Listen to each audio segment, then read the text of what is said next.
Atira y estuvimos mirando, como les dije, el versículo 19, aprendimos acerca de algunas virtudes que esta iglesia tenía, que Cristo resaltó, que Cristo reconoció, amados hermanos, en la vida de esta congregación en específico. Y si usted ha seguido con detenimiento cada uno de estos mensajes, usted podrá darse cuenta que entre la iglesia de Tiatira y la iglesia de Éfeso había ¿qué cosa? Una gran similitud.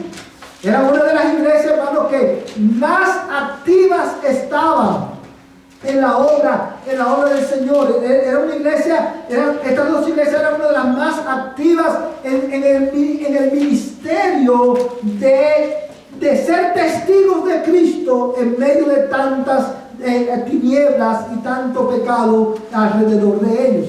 Y cuando el Señor le escribe a Tiatira, específicamente Él comienza como la mayoría de cada uno de estos mensajes a estas iglesias, enfatizándole, recordándole a la iglesia, animando a esta iglesia, recordándole que Él conoce sus obras. Y hermanos, vimos una serie de virtudes que creo que estas virtudes que aparecen en el versículo 19, el amor de esta iglesia, su fe, su servicio y su perseverancia en el Señor, son virtudes que deben caracterizar, hermanos, el modo de vida de cada creyente y de cada iglesia a nivel congregacional. Yo creo, hermanos, firmemente, cuando consideramos estos versículos, que nuestra congregación, la primera iglesia bautista de Dalhart, no solamente debemos de orar, sino que también debemos de laborar con afán para que estas virtudes, hermanos, se hagan más claras cada vez en nuestras vidas. No solamente a nivel individual, sino también a nivel congregacional. Nosotros, como iglesia de Cristo, hermanos, en este lugar debemos de orar y debemos laborar con afán para que nuestra existencia como iglesia, como congregación en este pueblo esté marcada por estas virtudes, por un amor, hermano, por Cristo y por su iglesia, por una fe inquebrantable, amados hermanos, por un servicio, hermano, sacrificial por amor a Cristo y por ser una iglesia perseverante en el Señor. Amados hermanos, pero cuando Cristo le escribe a esa iglesia, hermanos, Él no solamente resalta las virtudes que ella tiene, también en su amor y en su misericordia, Él presenta, los confronta con algunas deficiencias que estaban poniendo en peligro la vida, la existencia de esta congregación. Y quiero que notes en esta mañana, quiero que resaltar para ti en esta mañana, que Cristo en su gracia, para animar a esta iglesia, resalta ¿qué cosa primero? Sus virtudes. Para animarla, yo conozco tus obras, yo conozco tu amor, y en su misericordia confronta a esta iglesia y a nosotros también con nuestras deficiencias para promover en nosotros un estilo de vida que honre y glorifique al Señor. Hermanos, si al considerar este mensaje no podemos perder de vista esta verdad, porque esta verdad nos va a ayudar a considerar este mensaje con mayor claridad. Estas verdades nos van a ayudar a considerar en esta mañana este mensaje a la luz de la verdad que tenemos un Salvador extraordinario. Amén. Que es un Dios de gracia. Amén. Que te anima por medio de su palabra. Y en su misericordia nos confronta para promover en ti un estilo de vida que glorifique su nombre. Amén. Qué buen Salvador tenemos nosotros. Amén. Qué gran Salvador tenemos nosotros. Qué extraordinario Salvador, que no nos deja en nuestra miseria, sino que nos llama a vivir una vida santa delante de Él. Amén, hermanos. Teniendo esto en mente, hermanos, esta pequeña introducción a lo que vamos a ver hoy, quiero que consideremos en primer lugar en esta mañana la reprensión de Cristo. La reprensión de Cristo a esta iglesia, a la iglesia de Tiatira. Y quiero, al considerar la naturaleza de la redención de Cristo, hermano, quiero resaltar algunas lecciones prácticas que son muy relevantes para nosotros hoy. En el verso 20, mira lo que dice: pero tengo contra ti que toleras a esa mujer Jezabel, que se dice ser profetisa, y enseña y seduce a mis siervos a que cometan actos inmorales y coman cosas sacrificadas a los ídolos. Solamente un versículo. Solamente un versículo fue suficiente para Cristo confrontar a esta iglesia. Quiero llamar la atención de ustedes a una palabra que Cristo usa aquí, que es muy importante. Dice: pero tengo esto contra ti, que toleras a esa mujer Jezabel. Y en un momento vamos a considerar qué es lo que eso significa. O sea, a qué mujer se está refiriendo y cuál es la implicación para esta iglesia y para nosotros. Pero quiero hacer énfasis en la palabra toleras. Y la razón por la cual quiero hacer énfasis en esta palabra es porque en la mayoría de los comentarios bíblicos, esta porción, hermanos, del libro Apocalipsis es titulado, muchos comentaristas lo titulan de esta manera: el mensaje de Cristo a una iglesia tolerante. Y la tolerancia es una virtud que es exaltada y adorada en la cultura en la que nosotros vivimos. Cuando nosotros, la iglesia de Cristo, habla y se expresa en contra de patrones pecaminosos que han sido normalizados en nuestra cultura, nosotros muchas veces somos tildados como personas que son intolerantes. Porque la tolerancia, aleluya, la tolerancia, hermano, en esta cultura implica aceptar y aprobar las creencias y prácticas de otras personas, aun cuando sean contrarias a lo que tú crees y a la palabra de Dios. Y ahora bien, cuando piensa por un momento en la cultura en que nosotros vivimos, ¿cuántos patrones pecaminosos no son, hermanos, no son populares en nuestros tiempos? Y es común, no hace mucho pasábamos, hermanos, íbamos en mi familia, íbamos a Taos, New Mexico, y atravesando por el pueblo de Taos, vimos, hermano, llamó nuestra atención una iglesia presbiteriana, si mal no recuerdo, y esta iglesia presbiteriana era la manifestación o el ejemplo visible de lo que es una iglesia tolerante. Porque en la puerta, arriba de la puerta de entrada, tenían una gran bandera del orgullo gay. Y todas las iglesias que hoy se unen a este movimiento LGTB son iglesias que son consideradas como tolerantes, son iglesias inclusivas. Y las iglesias que piensan de una manera diferente y se oponen a este estilo de vida son iglesias que son intolerantes, son personas que son tachadas por la sociedad como lo peor. Porque sencillamente nosotros no aceptamos la práctica de otras personas porque van en contra de lo que la Biblia dice. Y esta iglesia, hermanos, la iglesia de Tiatira era una iglesia que, hermanos, amaba a Dios. Era una iglesia que tenía fe. Ellos sabían lo que creían.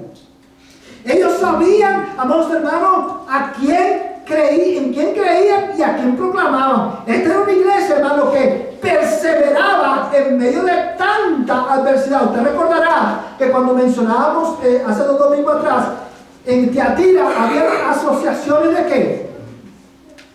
De obreros. Y cada asociación de obreros tenía una deidad a la cual había que adorar. Pero si usted no participaba de esa asociación de obreros, usted no podía hacer negocio. Porque usted tenía que estar asociado a una de estas asociaciones. Hermanos, y estos hermanos muchos de ellos estaban en la pobreza. ¿Por qué? Porque ellos perseveraban en su fe, a pesar de que le costaba, ¿sabes? Lo era poner en la pobreza. Sin embargo, había una gran brecha que puso en peligro la estabilidad y existencia de esta iglesia. Y era la brecha de la tolerancia doctrinal. Mira lo que dice este texto, hermano. Dice el versículo, hermano: pero tengo esto contra ti, que toleras a esa mujer Jezabel, que se dice ser profetisa, y enseña y seduce a mis siervos a que cometan actos inmorales y coman cosas sacrificadas a los ídolos. Hermanos, fíjate por un momento, ¿quién era esta mujer? ¿Qué sabemos de esta mujer?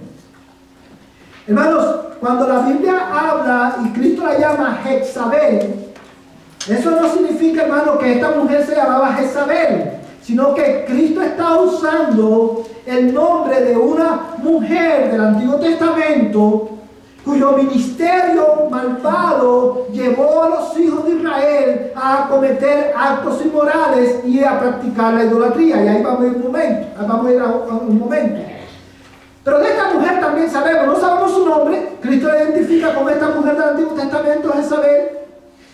Y quiero que notes un detalle importante. Cuando Cristo la describe, dice que se dice ser profetisa. ¿Por qué esta expresión es importante? Porque Cristo está dando a entender que esta mujer se autoproclamó profetisa. Esta no era una mujer que fue llamada por Dios al ministerio profético. Jezabel es el modelo de todas las pastoras y predicadoras de hoy en día, que usted la ve por la televisión predicando y se llaman ser pastoras, profetisas. Este es el tipo de mujer que Cristo llama Jezabel. Autollamadas profetisas, autollamadas pastoras, porque no han sido llamados por Dios. Ahora bien, dice el texto, hermano, que se dice ser profetisa y enseña. Vamos a ir despacio en este texto, hermano. Muchos comentaristas bíblicos dicen que esta mujer probablemente era la esposa del pastor de la iglesia o de algunos de los líderes de la iglesia. Y la razón por la cual muchos comentaristas dicen esto es porque de otra manera, es la única manera que explica por qué esta mujer llegó a ocupar un lugar tan prominente en la iglesia y a ejercer tanta influencia. Dice la Biblia que enseñaba. Hermanos, la Biblia claramente enseña que el ministerio de enseñanza en la congregación está reservado ¿para quién? Para pastores. Y eso no es, hermano, machismo, o no es una expresión machista de la cultura de Pablo. Cuando Pablo enseña que el ministerio pastoral y el ministerio de enseñanza está reservado solamente para los pastores hombres, él da una razón teológica. Él dice, porque Adán fue creado primero, y dice, y porque Eva fue engañada, y siendo engañada ocurrió en transmisión. La razón que él da es teológica, no es una cuestión machista, hermanos. Y por eso Pablo cuando le escribe a la iglesia de los Corintios, si mal no recuerdo, le dice, yo mando que la mujer calle en la congregación. No está diciendo que la mujer no puede cantar, o que la mujer no puede orar, o que la mujer no puede leer la Biblia. Lo que está diciendo es que la mujer no debe de enseñar en la congregación. Y más adelante en otras cartas, en la medida que la revelación divina progresa, vemos que Pablo enseña que la mujer debe enseñar ¿a quién? A mujeres y a niños. Pero en la congregación solamente pastores deben enseñar. Y esta iglesia, hermano, se volvió tan tolerante que permitió que esta señora enseñara públicamente. Ya de hecho, ya por ahí, hermano, estaba en contra de la escritura. Pero yo quiero que tú notes que el énfasis del pasaje no está, ¿sabes? está en el hecho que dice, se llama profetiza ella misma, pero más que todo el énfasis está en el contenido de la enseñanza de ella. Y dice el texto, hermano, que esta mujer, dice, enseña y seduce a mis siervos a que cometan actos inmorales y coman cosas sacrificadas a los ídolos. Para poder entender lo que esto significa, vamos a ver en la Biblia quién era Jezabel. Yo creo que tú busques conmigo Primero de Reyes, capítulo 21, versos 25 y 26.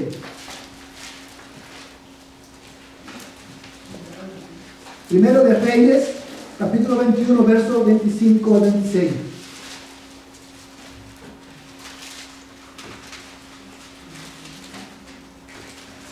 Amén. Primer libro de Reyes, capítulo 21,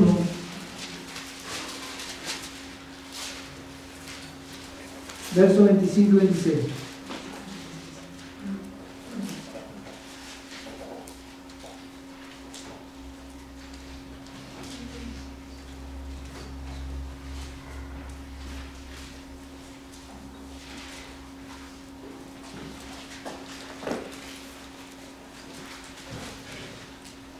¿Dónde lo tienen, hermano? Amén. Vamos a leer para que tengan el contexto. Vamos a leer desde el verso 23. Primero de Reyes, capítulo 21, versos 23 al 26. Dice la Escritura. También de Jezabel ha hablado el Señor diciendo: los perros comerán a Jezabel en la parcela de Jezreel. Mira, hermano, vamos a una pausa aquí. Aquí en este texto, Dios está proclamando, está anunciando el juicio que Él iba a traer sobre Jezabel, por lo que Jezabel había hecho. Y la razón por la cual quiero resaltar esto es porque usted va a ver la similitud entre este castigo a esta señora y el castigo a esta mujer en la iglesia de Tiatira y a sus seguidores. Dice: los perros comerán a Jezabel en la parcela de Jezreel. Cualquiera de acá que muera en la ciudad, lo comerán los perros, y el que muere en el campo lo comerán las aves del cielo. Ciertamente no hubo ninguno como Acab que se vendiera para hacer lo malo ante los ojos del Señor, porque Jezabel, su mujer, lo había incitado.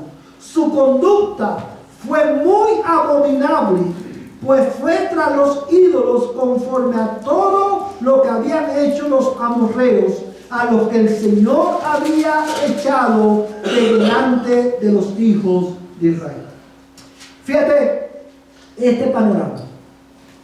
Dice, y yo creo que tú consideres las palabras tan específicas, tan detalladas que usa el Espíritu Santo en este versículo, porque es bien preciso. Dice el versículo, hermano, 25: ciertamente no hubo ninguno como Acab que se vendiera para hacer, ¿qué cosa?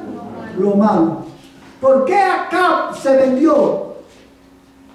Cuando habla de que Acab se vendió para hacer lo malo, está diciendo, hermano, que Acab se dejó, como el texto dice, fue incitado por su mujer Jezabel, y él traicionó a Dios siguiendo ¿qué cosa?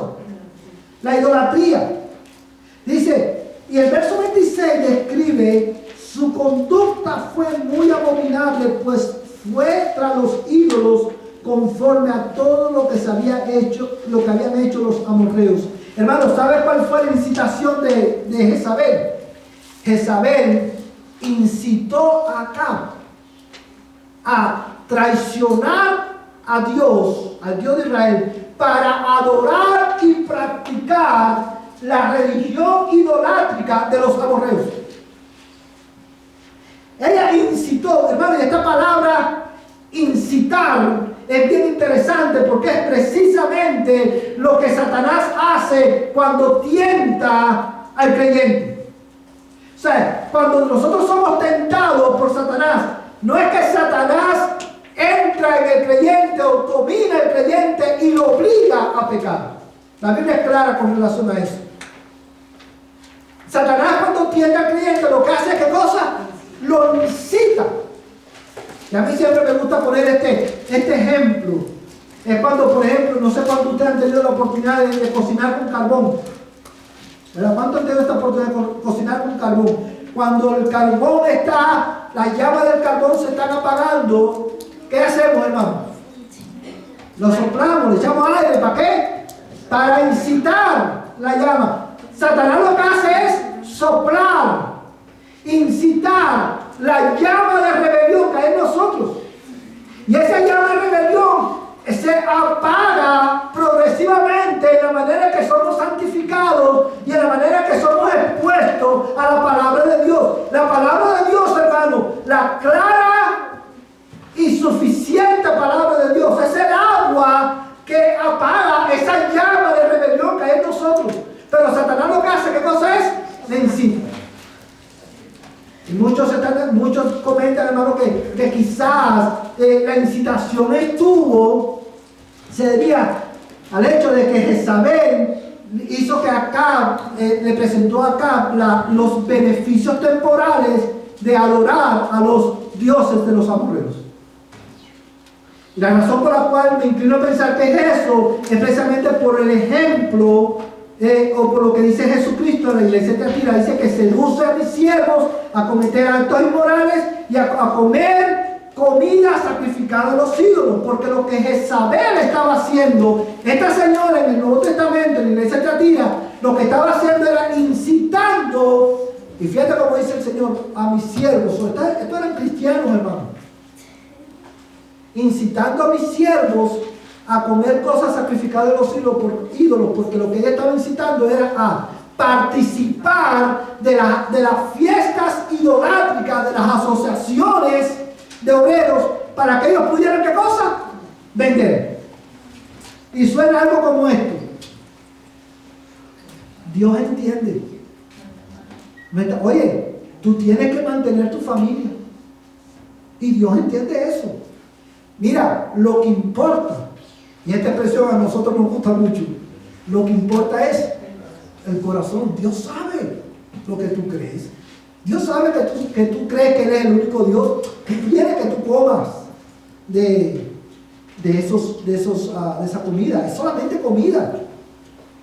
Y quizás la Biblia no lo dice, y los comentaristas tampoco lo mencionan, pero pensando en esto, quizás hasta esta mujer quizás le pudo haber dicho a los hermanos de esta iglesia: hermanos, recuerden las palabras de Pablo, que la comida sacrificada a los ídolos nada es. Coman de todo lo que venden en la carnicería, no importa. Porque la falsa doctrina, hermano, es la tergiversación y la torcedura de ¿qué? De la sana doctrina. La falsa doctrina siempre surge ¿de dónde? De la buena doctrina. Toma el falso profeta, agarra la escritura, la tuerce para su beneficio y para la condenación de sus oyentes. Y eso es lo que Jezabel estaba haciendo. Y yo quiero que tú mires, hermano, compares lo que ella hizo con Acab y lo que esta mujer estaba haciendo con la iglesia de Tiatira. Vamos a regresar a Apocalipsis. Ya todos sabemos quién es Jezabel, ¿verdad? Ahora vamos a considerar, hermano, con esto en mente, seguir considerando lo que Cristo dice de esta mujer. Dice, verso 20 nuevamente: pero tengo esto contra ti, que toleras a esta mujer Jezabel, que se dice ser profetiza, y enseña y seduce a mis siervos a que cometan actos inmorales y coman cosas sacrificadas a los ídolos. Hermanos, cuando el texto dice que esta mujer seducía a los siervos de Dios a cometer actos inmorales, no está hablando específicamente con la palabra inmoral. No estaba, hermano, no está haciendo referencia a actos de inmoralidad sexual, sino que está haciendo referencia a la traición a Dios. Esta mujer, y esto lo sabemos porque en el Antiguo Testamento, si usted lee el Antiguo Testamento, usted sabe que cada vez que Israel traicionaba a Dios, hermano, ¿cómo Dios llamaba la traición de Israel? Adulterio. fornicación. Pero la inmoralidad era un sinónimo de ¿qué? De vivir un estilo de vida contrario a la palabra de Dios, con el propósito de alcanzar beneficios temporales. Ella estaba seduciendo a los siervos de Dios, hermanos, a venderse, como Jezabel sedujo a Acab, a vender su fe para recibir beneficios temporales. Hermanos, esta iglesia que tenía tantas virtudes buenas, su existencia estuvo puesta en peligro. ¿Sabes por qué? Porque ella se convirtió en una iglesia tolerante. Y ella toleró no solamente la falsa doctrina de esta mujer, sino que también toleraba el comportamiento inmoral que se desprende de la falsa doctrina. Hermano, yo creo que si hay una lección que nosotros aprendemos de esta reprensión que Cristo le hace a la iglesia de Tiatira, es precisamente el peligro de la tolerancia en la iglesia. Amados hermanos, Dios no es un Dios tolerante. Dios no es un Dios tolerante. Dios es paciente, pero Él no es tolerante. Y usted se preguntará, pastor, ¿cómo usted sabe esto? Bueno, el mismo texto lo indica. Mira conmigo el verso 21. Dice, le he dado tiempo para arrepentirse y no quiere arrepentirse de su inmoralidad. Fíjate lo que está diciendo el texto, hermano. Yo le he dado tiempo, Dios le estaba dando tiempo, hermano, a esta mujer para que se arrepintiera. ¿Y eso habla de qué? De la paciencia de Dios, de su misericordia para con esta mujer. Sin embargo, hermano, la razón por la cual le dio tiempo para que se arrepintiera, hermano, es porque Él es paciente, pero Él no es tolerante. Dios no tolera el pecado. Dios no tolera la falsa doctrina.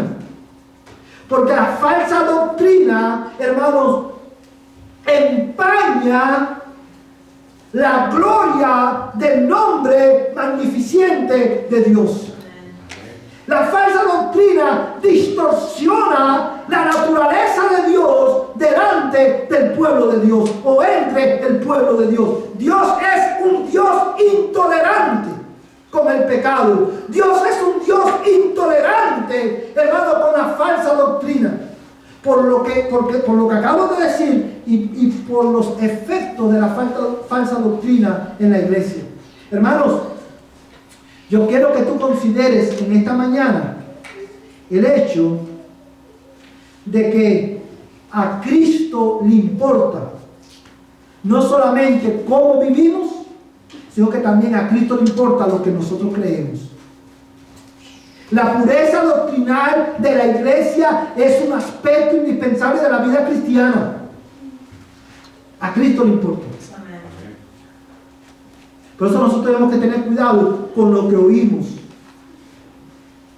Un hermano hoy en la escuela dominical mencionaba de con cuánta facilidad nosotros escuchamos hoy. Es tan común escuchar en las redes sociales pastores y predicadoras, hermanos, que suenan bien. Aparentemente están predicando la verdad, pero el contenido es falso, es incorrecto y se propaga y lo escuchamos. Nosotros tenemos que filtrar todo lo que nosotros oímos a la luz de la clara e inerrante palabra de Dios. No todo el que dice Señor, Señor viene de parte de Dios. No todo el que dice así dice la Biblia habla en nombre del Dios de la Biblia. Por eso la iglesia no solamente debe tener cuidado, sino que la iglesia debe ser intolerante con este tipo de enseñanza. Hermano, considera cómo la falsa doctrina obstaculiza el proceso de santificación en la vida de la iglesia. Dice Cristo, tengo esto contra ti, que toleras a esta mujer que seduce, ¿qué cosa? A mis siervos a cometer actos inmorales y a comer elementos sacrificados a los ídolos. Hermano, la falsa doctrina, lo que tú crees importante, ¿tú sabes por qué? Porque si tú crees una falsa doctrina, al distorsionar la imagen de Dios, la naturaleza de Dios, eso va a obstaculizar tu santificación. Hermanos, todos aquellos cuya fe está basada, enraizada en falsa doctrina, viven vidas que deshonran el nombre de Dios. Porque la falsa doctrina siempre va a producir impiedad. Y la razón por la cual yo quiero enfatizar esto, hermano, es porque, como hemos dicho muchas veces, hoy vivimos tiempo y vivimos una cultura en la que el amor se ha convertido, se ha mal usado en muchos círculos religiosos. Usted va a escuchar personas decir, lo que importa es el amor. Y cualquiera hoy pudiera señalar la iglesia de Éfeso y decir, ¿ves? Lo que importa es el amor. La iglesia de Éfeso era una iglesia que tenía muy sana doctrina, mucha sana doctrina. Era la cátedra de la sana doctrina de aquel tiempo. Pero dice la Biblia, Cristo la señala porque no tiene amor. Lo importante es el amor. No, hermano. Si bien es cierto que el amor es muy importante, la sana doctrina va de la mano en importancia con el amor. ¿Sabes por qué? Porque tú no puedes amar a Dios correctamente si tu doctrina no es sana. Si tu doctrina no es bíblica, tú no puedes amar a Dios correctamente. Si tu amor por tu prójimo no está enraizado en la sana y suficiente palabra de Dios, tú no puedes amar correctamente a tu hermano ni a tu prójimo. La sana doctrina es importante, el amor es importante, pero la sana doctrina va de la mano en importancia. Amados hermanos, considera, no solamente, ¿sabes? Considera además de esto que te he dicho, cómo la falsa doctrina, la razón por la cual Cristo es tan intolerante con la falsa doctrina es porque la falsa doctrina endurece el corazón del hombre. Yo creo que tú mires nuevamente el versículo 21, dice el texto, le he dado tiempo para arrepentirse, y mira lo que dice el texto. ¿Qué dice? Y no quiere arrepentirse. ¿Por qué no quiere? Porque el corazón de esta mujer había sido endurecido por el engaño del pecado, y el engaño del pecado, él estaba siendo alimentado constantemente con su falsa enseñanza. Pero no solamente esto, sino que ella estaba, hermano, no solamente ella se había endurecido, sino que también los que lo seguían corrían el riesgo también de ser endurecidos. Mira lo que dice el verso 22. Dice, mira, la postraré en cama, y a los que cometen adulterio con ella los arrojaré en gran tribulación si no se arrepienten de las obras de ella. Fíjate cómo le dice el texto, hermano. Fíjate el contraste. De ella dice, le he dado tiempo para que se arrepientan, y no quiere arrepentirse. Por lo tanto, la postraré en cama. ¿Está hablando de qué?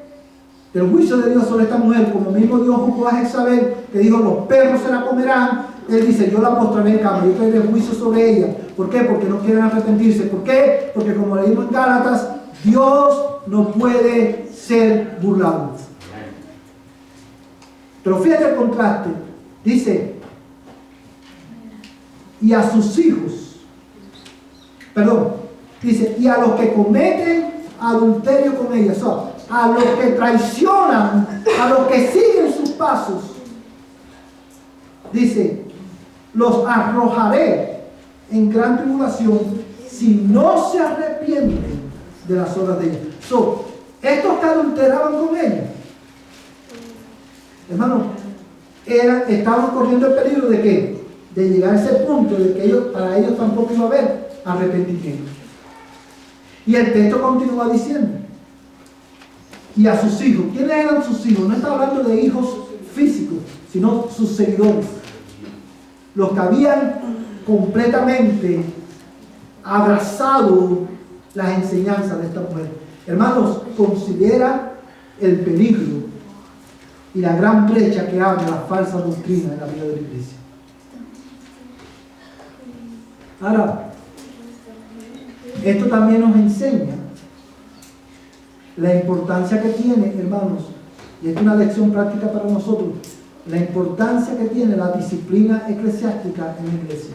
La disciplina eclesiástica, hermano, es indispensable para mantener la pureza doctrinal y para promover la santificación en la iglesia. Y esto lo sabemos porque mira un poquito más adelante, en el verso 24, mira lo que dice: pero a vosotros, a los demás que están en Tiatira, a cuantos no tienen esta doctrina, que no han conocido las cosas profundas de Satanás, como ellos las llaman, os digo, no os impongo otra carga. Había una sección de la iglesia que se resistía, que no abrazaba esta doctrina, y probablemente a esta sección de la iglesia a la que Cristo se refería cuando hablaba de yo conozco tu perseverancia. Hermano, quiero que notes que el Señor dice, y esto es un detalle importante, a los que están en Tiatira, que no tienen ¿qué cosa? La doctrina, que no tienen esta doctrina, que no han conocido las cosas profundas de Satanás. ¿Qué son las cosas profundas de Satanás? Las cosas profundas de Satanás son esos misterios espirituales que solamente algunos escogidos reciben supuestamente de parte de Dios. Usted nunca ha escuchado predicadores decir: yo tengo una revelación nueva para ti. Estos son misterios espirituales.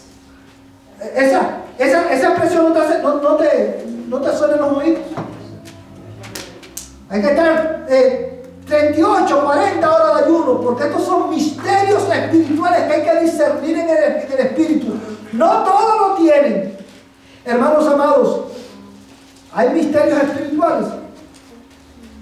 Ciertamente hay cosas que nosotros no conocemos, pero si no las conocemos es porque Dios no nos las ha revelado en su palabra. Todo lo que Dios quería comunicar, ya lo comunicó. Y Dios nos da su Espíritu Santo para que podamos entender los misterios de su palabra. Pero esta gente, estos profetas, nosotros tenemos una revelación nueva. Esto es un misterio espiritual. La Biblia dice esto, pero yo te voy a comunicar un misterio espiritual. Dios dice que está bien que hagas esto. Y yo sé que algunos de ustedes no lo pueden entender porque estos son misterios espirituales. Hermano, y eso es tan común el día de hoy. Sin embargo, hermano, en esta iglesia había hermanos que se resistían a eso. Y es por eso que digo, hermano, la disciplina, ¿sabe dónde estaba la falta de esta iglesia? Que debido a la tolerancia espiritual de ellos fallaron a tomar a esta mujer y a sus seguidores y expulsarlo de la iglesia. Una de las razones por la cual la tolerancia es tan pecaminosa, ¿sabes por qué? ¿Por qué Dios la detesta tanto? Porque la tolerancia en la iglesia es sinónimo, es evidencia de arrogancia en medio de la iglesia. Porque cuando la iglesia se vuelve tolerante, la iglesia, amados hermanos, está diciendo: yo amo más que Dios. Yo soy más bueno que Dios. Y lo sabemos porque cuando en la iglesia de los Corintios, Pablo reprende a la iglesia de los Corintios porque en medio de ellos había un hermano que estaba cometiendo pecado. Dice: ustedes se han vuelto arrogantes en dejar que ese hermano siga siendo miembro de la iglesia. Entreguen a ese perverso a Satanás. Hermanos, mira el peligro de la tolerancia. Mira cuántas cosas aprendemos con la reprensión de Cristo en esta iglesia. Ahora yo te pregunto, ¿cuán tolerantes somos nosotros? ¿Cuán tolerantes somos a esas pequeñas enseñanzas que suenan bien, pero que son contrarias a la palabra de Dios? ¿Cuán tolerantes somos a esos pequeños actos de idolatría que no lucen tan malos, pero que son contrarios a la palabra de Dios? Cuidado, hermano. Porque dice el texto, Cristo dice: a sus hijos, a los que cometen adulterio con ella, los arrojaré en gran tribulación, y si no se arrepienten de sus obras, de las obras de ellas. Y quiero terminar en esta mañana, hermano, considerando con ustedes la solución de Cristo. Y por eso decía en esta mañana, hoy al comenzar, que qué buen Salvador tenemos nosotros, que es extraordinario, que no solamente nos confronta con nuestro pecado, sino que también nos da la solución a nuestro pecado. Hermano, ¿cuál es la solución que Cristo le ofrece a esta iglesia? Mira conmigo, hermano, el verso 21 nuevamente. Dice el texto, hermano, le he dado tiempo para arrepentirse y no quiere arrepentirse de su inmoralidad.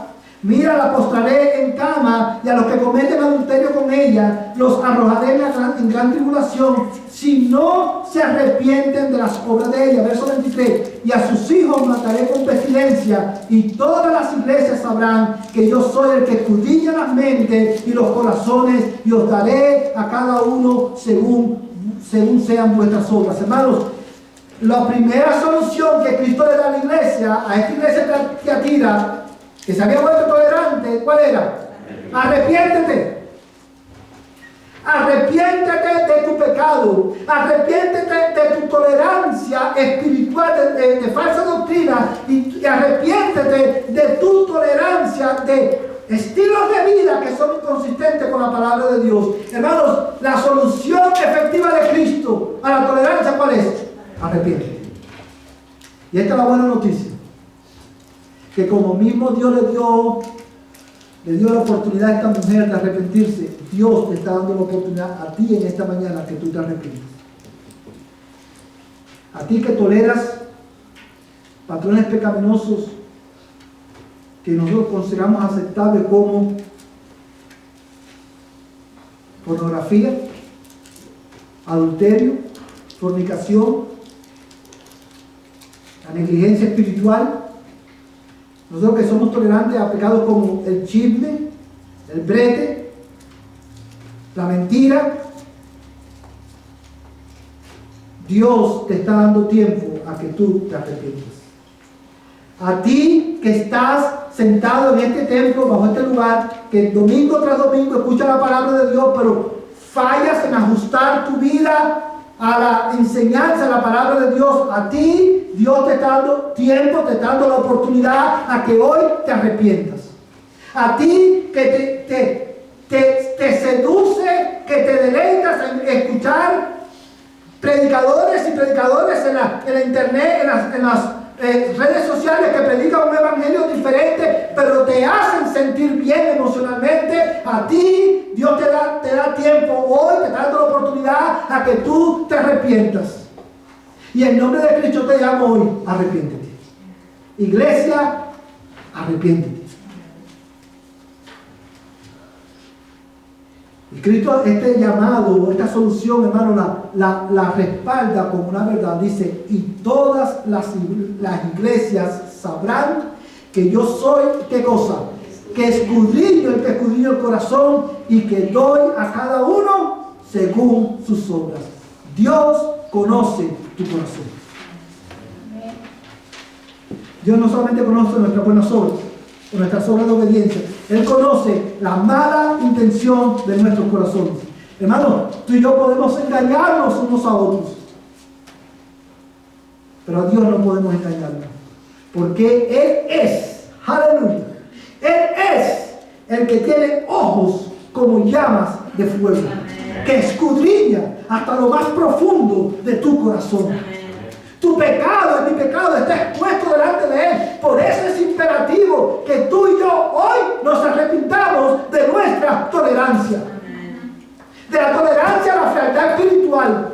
De la tolerancia a la falta de amor. Y esa tolerancia a la falta de amor se pone de manifiesto en que somos muy buenos para decir, oh, no, aquí no, hermanos, tenemos que amarnos más. No somos una familia. Hermanos, es fácil decirlo. Pero a ti que te gusta señalar la falta de amor por otros, a ti que te gusta señalar la falta de amor en la iglesia, te pregunto, ¿qué estás haciendo para cambiar eso?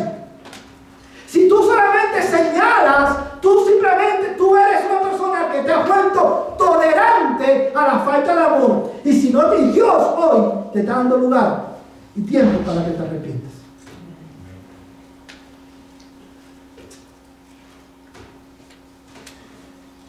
Hermanos, la solución que Cristo le da a esta iglesia es, en primer lugar, arrepentirse. En segundo lugar, a considerar las perfecciones de Dios. Porque Él le dice que después que Él haga todo este juicio, traiga este juicio, dice, todas las iglesias sabrán. Él está llevando a la iglesia a considerar la perfección de Dios. ¿Cuáles son estas perfecciones de Dios? La omnisciencia de Dios. Él todo lo conoce y su justicia perfecta. Porque Él dará a cada uno según sus obras. Él está llamando a mirar a la iglesia, a reconocer, a considerar la justicia perfecta de Dios y su conocimiento perfecto. Hermanos, yo creo que tú y yo tomemos aliento en esta mañana, en este pasaje. Yo quiero señalar en la solución que Cristo le da a la iglesia, yo quiero señalar para ti, hermano, la grandeza y la perfección de nuestro Dios. Porque la ira y la justicia de Dios no están fuera de control. Esta mujer lo que merecía era que en el primer momento que su boca indigna se abrió para proclamar una falsa enseñanza y para seducir a sus siervos, a los siervos de Dios que cometan actos inmorales, desde ese primer momento esa mujer lo que merecía es que la ira de Dios se derramara sobre ella. Y si Dios lo hubiera hecho, Dios hubiera sido justo. Los ángeles hubieran dicho, cuán justo es Dios, porque le estaba dando a esta mujer conforme a sus hechos. Pero hermano, pero la ira de Dios no está fuera de control. Él le dio tiempo para que se arrepintiera. Y eso es una buena noticia para ti en esta mañana. La ira de Dios no está fuera de control. Él te está dando tiempo para que te arrepientas. Él te está dando tiempo, para que considere las perfecciones de su naturaleza. Como parte de la solución de Cristo a esta iglesia, hermano, no solamente estaba llamado al arrepentimiento, no solamente estaba llamándola a considerar, hermano, las perfecciones de Dios. Parte de la solución de Cristo a esta iglesia consistía en un llamado a considerar la recompensa que Dios le da a sus siervos, que contrastan con las recompensas temporales del pecado. Si estos hermanos seguían comiendo comida ofrecida a los ídolos y participaban de la idolatría de las asociaciones de obreros, hermanos, ellos iban a recibir un beneficio. Porque déjame decirte, el pecado, escúchame bien, niño, adolescente y joven que estás aquí y adulto, el pecado tiene beneficios temporales. Cuando tú pecas porque tú te sientes bien pecando. Pecar te da una satisfacción temporal, te da un beneficio temporal, pero las consecuencias son amargas, porque Dios no puede ser burlado y Él te va a pagar conforme a tus obras. Hermanos, y Él llama a esta iglesia a considerar aleluya, la recompensa que le da a los vencedores. La recompensa que le da a aquellos que son intolerantes con el pecado y una vida inmoral delante de Dios. Mira la recompensa, dice el verso 25. No obstante, lo que tenéis, retenerlo hasta que yo venga. Lo que tenéis, retenerlo hasta que yo venga. Y dice el verso 26, y al vencedor, al que guarda mis obras hasta el fin. ¿Cuáles son esas obras? Todas las que él menciona en el versículo 20, más la perseverancia en la sana doctrina. El que guarda mis obras, ¿qué dice el texto, hermano? El que guarda mis obras hasta el fin, le daré autoridad sobre las naciones y la regirá con vara de hierro, como los vasos del alfarero son hechos pedazos, como yo también he recibido autoridad de mi Padre. Hermanos, aquí tengo que hacer una pausa. ¿Qué está queriendo decir Cristo aquí? Hermanos, Cristo, cuando le promete esto a la iglesia de Tiatira y a la iglesia en general, está haciendo referencia, hermanos, Él está mencionando, está citando el Salmo número 2. Cuando, no sé cuánto ustedes han leído el Salmo número 2, no lo vamos a leer por cuestión de tiempo, pero en el Salmo número 2 dice, hermano, el Padre le dice al Hijo, pídeme y te daré por herencia las naciones. Y él dice, y tú las regirás con vara de hierro. Y está haciendo referencia al hecho de que Cristo someterá en obediencia a Él a gente de toda tribu, lengua y nación. Y lo que Cristo está prometiendo en esta iglesia es que considera la recompensa. ¿Cuál es la recompensa? Que ustedes van a ser en primer lugar efectivos en su testimonio en Tiatira. Ustedes van a regir a Tiatira avanzando el reino de Dios en las tinieblas. Y esto es interesante porque contrasta con la visión que la iglesia tiene hoy, hermanos. Hermanos, ¿saben por qué la iglesia hoy ha abrazado la tolerancia de la falsa doctrina y la tolerancia de estilos de vida pecaminosos? Porque queremos crecer. Queremos llenar la iglesia de gente. No importa lo que tú creas, no importa cómo tú vivas. Ven cada domingo a la iglesia, da tu ofrenda, vete a tu casa y el próximo domingo nos vemos aquí. No importa lo que tú creas, hermanos. Y como lo hemos mencionado muchas veces, esa misma expresión, el amor de Dios es incondicional. Dios te ama incondicionalmente. Eso es mentira. Dios no te ama incondicionalmente. Dios te ama a pesar de ti. Pero Él te llama al arrepentimiento. Porque si no, Él te va a destruir. ¿Se lo puede ver, hermano? Y a esta iglesia, Él le dice, ¿sabes? Arrepéntete de tu tolerancia y tú vas a ser efectivo en tu testimonio. Tú vas a regir a ti las naciones con el testimonio del Evangelio. Pero la segunda, hermano, la segunda parte de la recompensa que ellos debían considerar, ¿sabe cuál era? Míralo, hermano, verso 28. Y le daré el lucero de la mañana. Aleluya. ¿Qué es el lucero de la mañana? La estrella más brillante en el firmamento. Hermanos, dejemos que la Biblia defina quién es el lucero de la mañana. Mira conmigo el mismo Apocalipsis, capítulo 22, verso 16. Termino con este pasaje. Apocalipsis, capítulo 22, verso 16.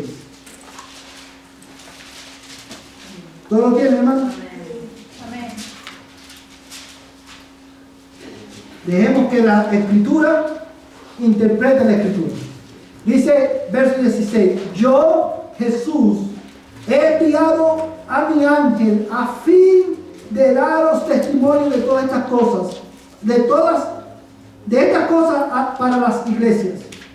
Yo soy la raíz y la descendencia de David, el lucero resplandeciente de la mañana.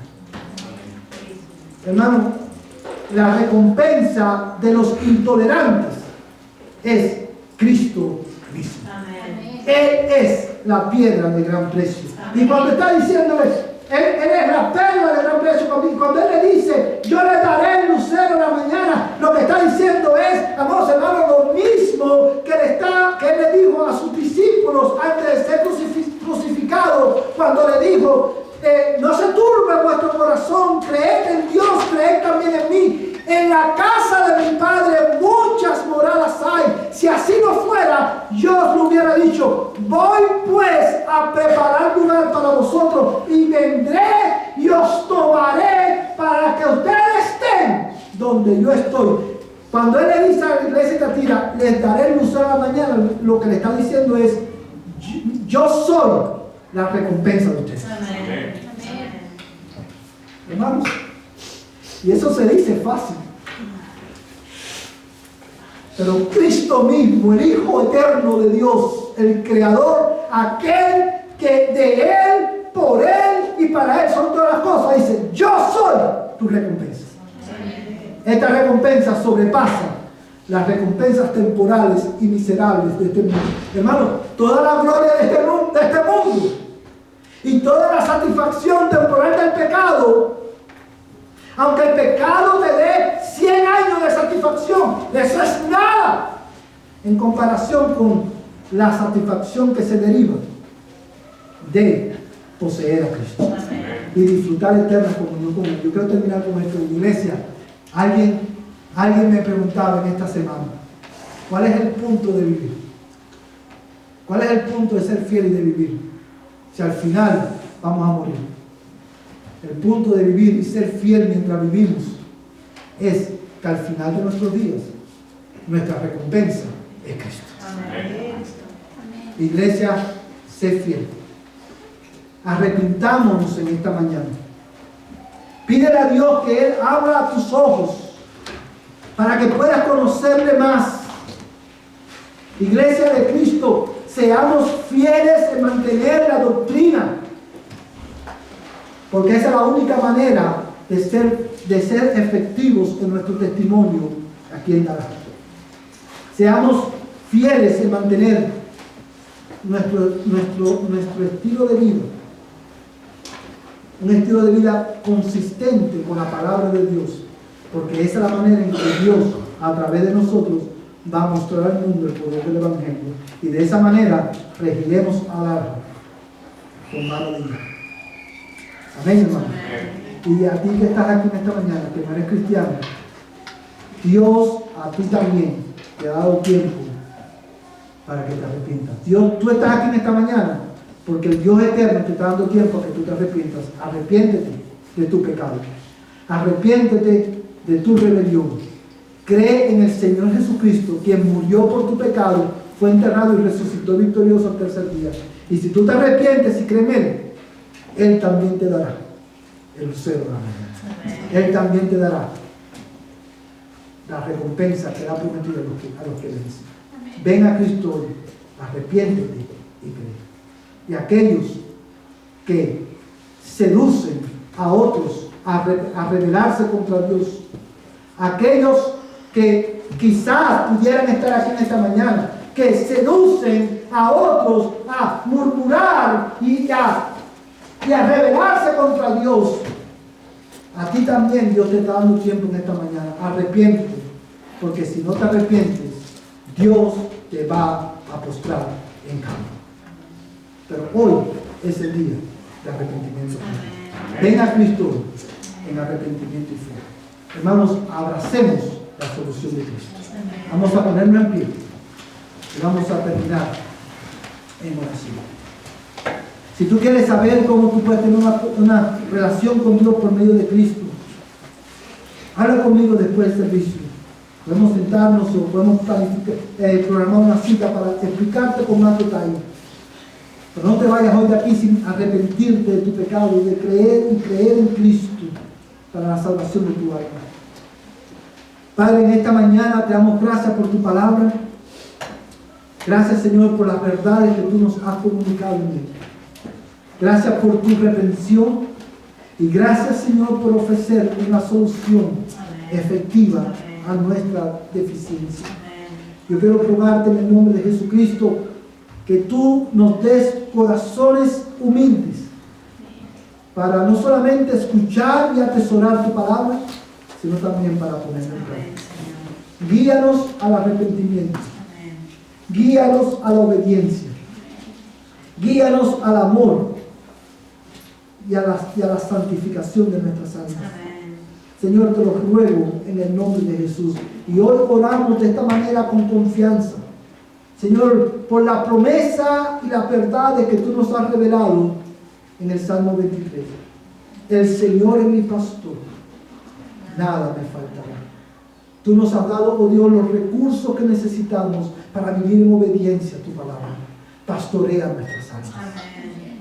En lugares de delicados pastos me hará descansar. Junto a agua de reposo me pastoreará. Confortará mi alma. Oh Dios, conforta nuestras almas con las verdades y el consuelo del Evangelio. Y dice el Salmo 23, me guiará por senda de justicia, por amor a su nombre. Señor, guíanos en la obediencia. pastoréanos en esta semana y llévanos, Señor, a lugares de delicados pastos. Amén. Y sacia nuestra alma. Y ahora, Señor, que el amor de Dios, el Padre Celestial, la gracia de Jesucristo y la comunión del Espíritu Santo, la tercera persona de la bendita Trinidad, sea con este tu pueblo desde ahora y hasta que Cristo venga por nosotros. Amén. Amén. Y amén. Amén. Vayan en paz, hermanos, de esta manera.